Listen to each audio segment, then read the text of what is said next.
היי גייז, חשבתי שאני אצלם לכם היום סרטון בין המבוקשים איך עשיתי את השיער שלי לפרום. גם בלי קשר לפרום, הגולגול הזה אני תמיד עושה אותו, פשוט אמרתי טוב אני אשלוף אותו גם בפרום. אתם יודעים כבר שאני תקופה עם קרסטס, אז אני הולכת גם להתרכז בשמן הזה. זה בין הסטפס הכי חשובים שאני עושה את השיער שלי. Y'all know שזה הבקבוק השני שלי, וזה מדהים בשביל שמן כי בחיים לא הייתי משתמשת בשמן until this baby came. בלי לחפור מדי אתם תצטרכו גם שתי גומיות, אחד בשביל לאסוף ואחד בשביל הגולגול. ומלא סיכות כאלה, לא את הצמודים האלה, לא יודעת למה זה כאן, שיש בהם רווח. This is kinda dirty. מסרק כזה לשפיץ ומסרק That's nasty. בדיוק גם יוצאת, אז יצא לי ממש מושלם. אני מחלקת את השיער שלי. כרגע my hair is dry. אני מתחילה עם השמן, אני לוקחת בערך like one pump. קודם כל השמן הזה לא עושה את השיער שלך שומני, זה ריח מדהים וברק. ברק מה שהכי חשוב. חלק מאוד מאוד חשוב כשאני עושה את הגולגול, כי גם כשאני מרימה אותו, אז בזכות השמן, השיער שלי נעים ואז הוא לא כואב כי אני לא מושכת אותו יותר מדי. לוקחת עוד קצת. אני לוקחת את המסרק הזה, מתחילה לסרק אותו אחורה.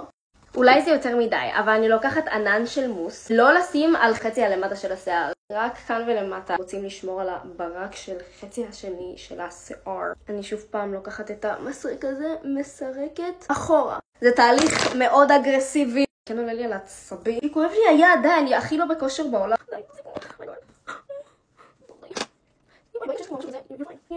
פעם הייתי משתמשת בשתי גומיות בשביל לעשות את הקוקו פה.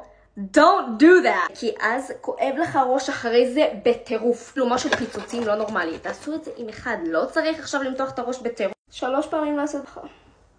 אוקיי. הפעם עשיתי את הקוקו קצת נמוך, לא אשקר. רק שוב פעם את השמן אלקסיר של קרסטס. קצוות של השיער בשביל הברק. הרבה יותר קל לי לעבוד עם השיער. כי אז גם אין לי שוונצים. מחלקת את השיער לשני חלקים. עושה פה איזה קשר כזה. קשר רגיל. אז אני לוקחת את השיער קדימה. את החלק הזה גלגלת אחורה. החלק הזה גלגלת גם אחורה. ואז יש לי פה כזה איזה קשר יפה. גומיה השנייה שלי. לא משנה מה קורה פה. עושה אותו פעם אחת. אני לוקחת את הסיכות. זה הכי רנדומלי בעולם. אני שמה את זה אחד כאן. אחד כאן אני תוקעת. מסביב כזה שזה גם לא יזוז. אחד כזה תוקעת. יש לי פה ככה, נגיד שוונץ יוצא לי מהצד שאני לא כל כך אוהבת. אני רוצה שהוא יצא מלמעלה. תוקעת אותו ככה למעלה. גם מאחורה אני שמה. סדרו את השיער, איך שזה נראה לכם טוב. שמתי את כל הסיכות, אני סבבה עם הצורה. עכשיו אני מתקנת את האזור כאן. חייבת להוציא אדג'ז. עכשיו נגיד גם בפרום כמובן. פעם הייתי פיזי לוקחת ג'ל. מצמידה אלה ככה. שזה לא יזוז. אבל אני סבבה שזה ככה. וזה נשאר לי לכל הערב. ככה הייתי בפרום וזה לא זז לי.